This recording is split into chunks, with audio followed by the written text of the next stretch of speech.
नमस्कार दोस्तों, स्वागत है आपका बिहार समाचार में। तो चलिए बिहार की 10 प्रमुख बड़ी खबरों के बारे में जानते हैं। तो खबरों की ओर रुख करने से पहले आपसे अनुरोध है कि आप बिहार के किस जिले में रहते हैं ये हमें कमेंट बॉक्स में ज़रूर बताएं। और अगर आपके मन में कोई सवाल है तो हमें कमेंट बॉक्स में ज़रूर पूछें। और वीडियो अगर अच्छी लगे तो एक लाइक अवश्य करें। आरपीएससी ने असिस्टेंट प्रोफेसर के 918 पदों पर भर्ती के लिए मांगे आवेदन। 21 से 30 दिसंबर तक अप्लाई कर सकते हैं candidates. Rajasthan public service commission ने असिस्टेंट प्रोफेसर के पदों पर भर्ती के लिए नोटिफिकेशन जारी किया है। इन भर्ती के जरिए विभिन्न विषयों में असिस्टेंट प्रोफेसर के कुल 918 पदों पर नियुक्ति की जाएगी। इच्छुक और योग्य कैंडिडेट्स ऑफिशियल वेबसाइट rpsc.rajasthan.gov.in के जरिए 21 दिसंबर से ऑनलाइन आवेदन कर सकते हैं। इन पदों पर भर्ती के लिए आवेदन की आखिरी तारीख 30 दिसंबर तय की गई है। असिस्टेंट प्रोफेसर के पदों पर आवेदन करने वाले कैंडिडेट्स के पास संबंधित विषय में न्यूनतम 55% अंकों के साथ मास्टर डिग्री होनी चाहिए। इसके साथ ही यूजीसी नेट, एसलेट, सेट परीक्षा पास होना जरूरी है। इन पदों पर कैंडिडेट्स का चयन लिखित परीक्षा और इंटरव्यू के आधार पर किया जाएगा। ज़्यादा जानकारी के लिए ऑफिशियल नोटिफिकेशन देख सकते हैं।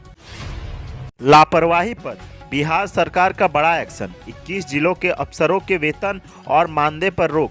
बिहार में विभिन्न सरकारी अस्पतालों में निःशुल्क जीवन रक्षक दवाएं उपलब्ध नहीं करवाने वाले 21 जिलों के अधिकारियों के वेतन और मानदेय रोक दिया गया है। साथ ही साथ संबंधित अधिकारियों से आरोपों पर जवाब मांगा गया है। स्पष्टीकरण के आधार पर आगे अनुशासनात्मक कार्रवाई होगी। यह निर्देश राज्य स्वास्थ्य समिति के कार्यपालक निदेशक ने संबंधित जिलों के सिविल सर्जन को दिया है। सूत्रों के अनुसार राज्य के सरकारी अस्पतालों में करीब 200 प्रकार की जीवन रक्षक दवाएं मरीजों को निःशुल्क उपलब्ध करवाई जाती है। दवाओं की उपलब्धता के लिए संबंधित पदाधिकारियों की जिम्मेदारी तय की गई है। इसके लिए drug and vaccine distribution management system बनाया गया है। इनकी मॉनिटरिंग 6 सूचकांकों के आधार पर ई औषधि ऑनलाइन सॉफ्टवेयर के माध्यम से की जाती है। इसे लेकर पिछले दिनों मुख्यालय स्तर से सभी जिलों के अधिकारियों को DBDMS को अपडेट करने के निर्देश दिए गए थे। इसके बावजूद इस पर काम नहीं किया गया। जिन जिलाधिकारियों का वेतन रोका गया है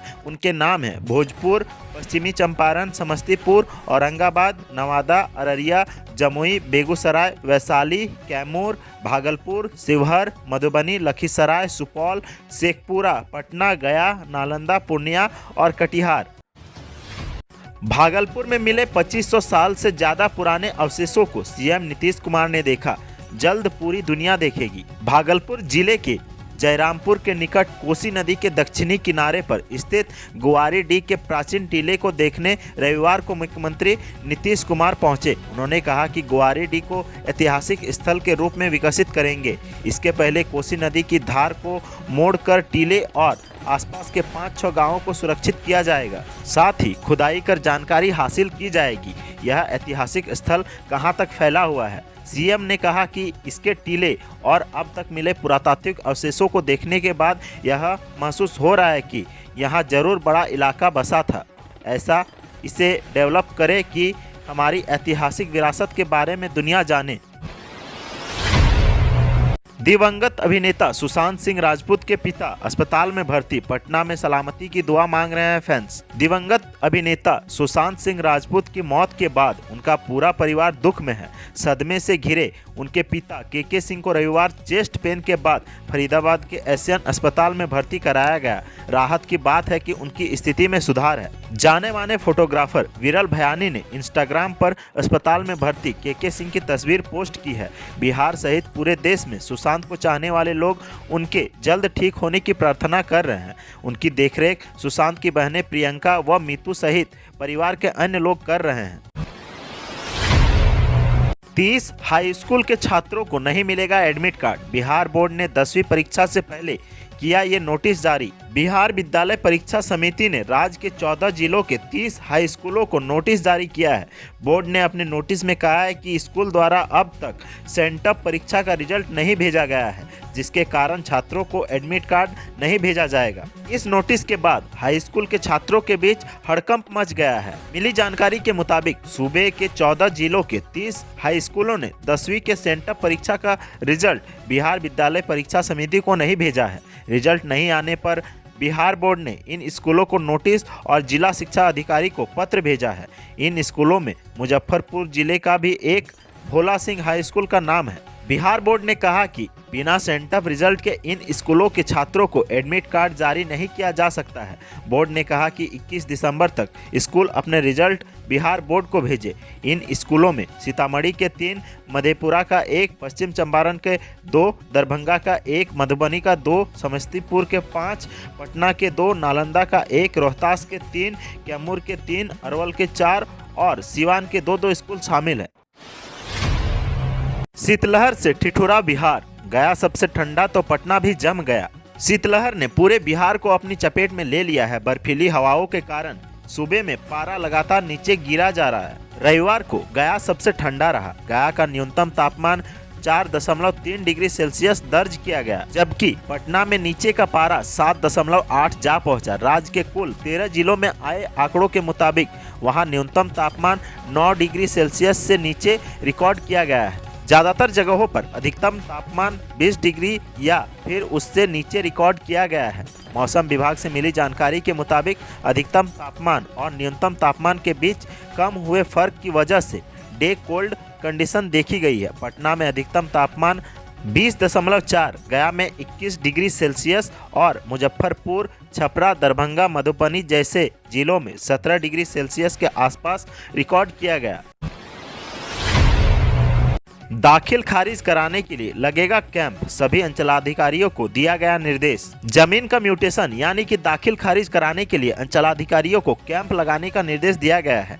दरअसल म्यूटेशन के मामलों को समय से निष्पादन के लिए DCLR और CO के काम का भी मूल्यांकन शुरू हुआ तो पता चला कि लंबित आवेदनों की संख्या बढ़ गई है। पटना जिले के अंदर अंचल में ऑनलाइन दाखिल खारिज के सबसे अधिक मामले लंबित है, जबकि विक्रम में सबसे कम।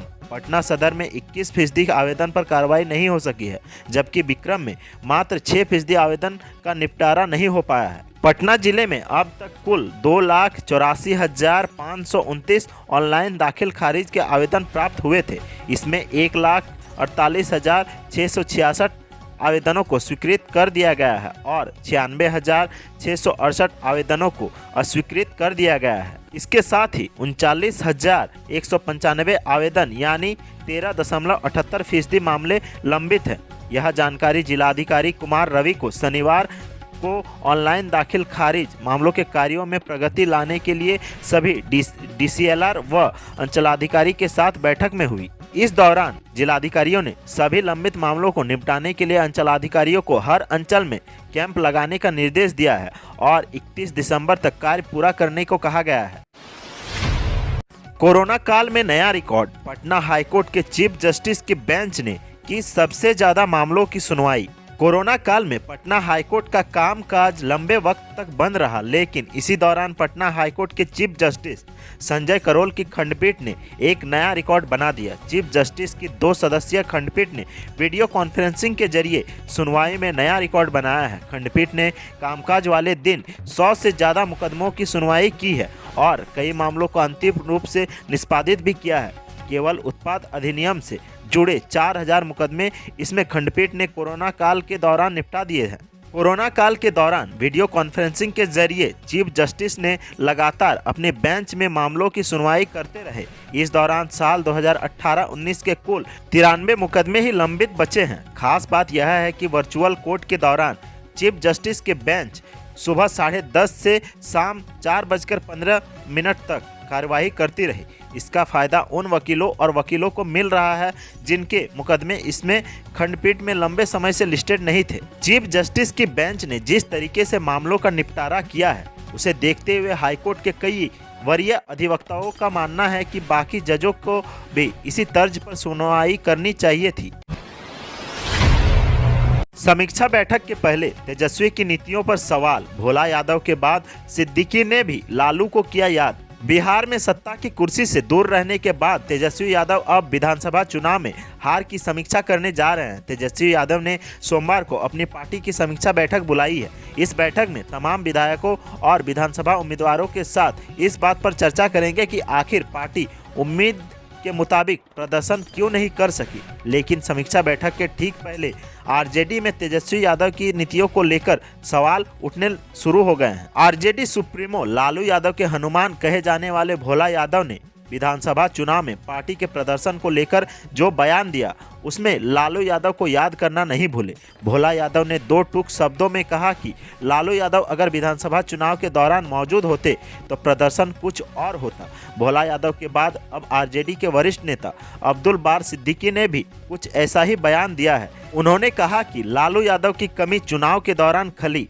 इसमें कोई इनकार नहीं कर सकता है। अब्दुल बारी सिद्दीकी ने कहा कि लालू यादव की तुलना किसी से नहीं की जा सकती है। भले ही तेजस्वी यादव ने कम वक्त में बड़ी उपलब्धि हासिल की हो, लेकिन लालू यादव के रहने भर से सियासत का रंग बदल जाता है।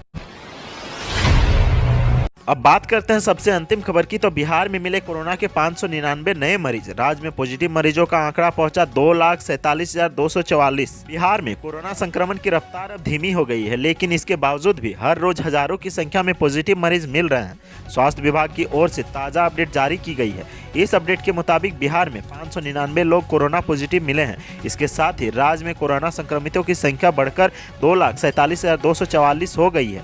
बिहार में फिलहाल 5,565 कोरोना के एक्टिव मरीज हैं। राजधानी पटना में कोरोना का कहर थमने का नाम नहीं ले रहा है। राजधानी पटना में एक बार फिर से सबसे ज्यादा 253 नए मामले सामने आए हैं। रविवार को जारी ताजा अपडेट के मुताबिक बिहार के विभिन्न जिलों से 599 नए मामले सामने आए हैं। इसके साथ ही राज्य में कोरोना मरीजों का आंकड़ा 2,47,244 हो गया है। तो आज के सुर्खियों में बस इतना ही। बिहार से जुड़ी खबरों के लिए सब्सक्राइब करें हमारे चैनल को और बने रहें हमारे साथ। धन्यवाद।